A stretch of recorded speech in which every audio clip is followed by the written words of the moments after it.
We speculated after the playoff final whether Chris Wilder could go.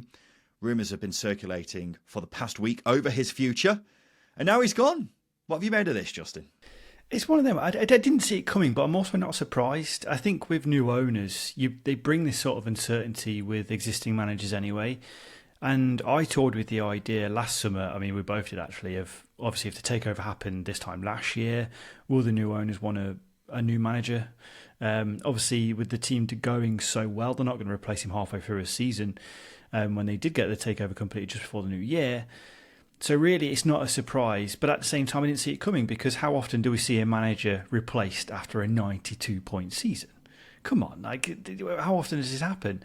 But at the end of the day, look, if the new ownership want to head in a new direction, it's for them to do it. But that comes with pressure, because I think it's worth pointing out that Chris Wilder represented the fans, didn't he? And he represented the club in every sense. So I think there's a touch of sadness there. But I think what he's done in leading a rebuild of the club and giving the club the best chance of growth I think it's had in years, in my opinion, should be acknowledged, and it should be appreciated as well. This is where I stand on the whole matter. Did the job Chris Wilder did last season warrant the sack? No.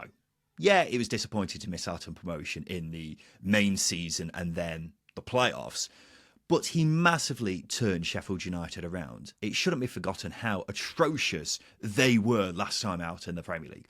And there were serious doubts from a lot of people, especially us, over whether he could get them competing this past season. And he proved all those people wrong by doing what he did. 92 points won last season, the most ever in a championship season by a team who weren't automatically promoted if you ignore their points deduction. In most seasons, that sees you go up. So, yeah, of course it's harsh to sack him, but you've also got to say that Chris Wilder was partly to blame for them not going up. That 1 week where they lost 3 in a row really cost them. He seemed to lose his head in that 1 week spell.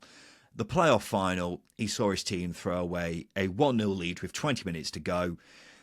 I think he has shown elements of weakness when it really mattered this past season. And the way I look at it is, Sheffield United have to essentially reset now and ask themselves, what's the best chance we've got of getting promoted next season? If they think it's signing players with data and AI, then so be it. They run the club. They need the best man to oversee that. They clearly don't think it's Chris Wilder.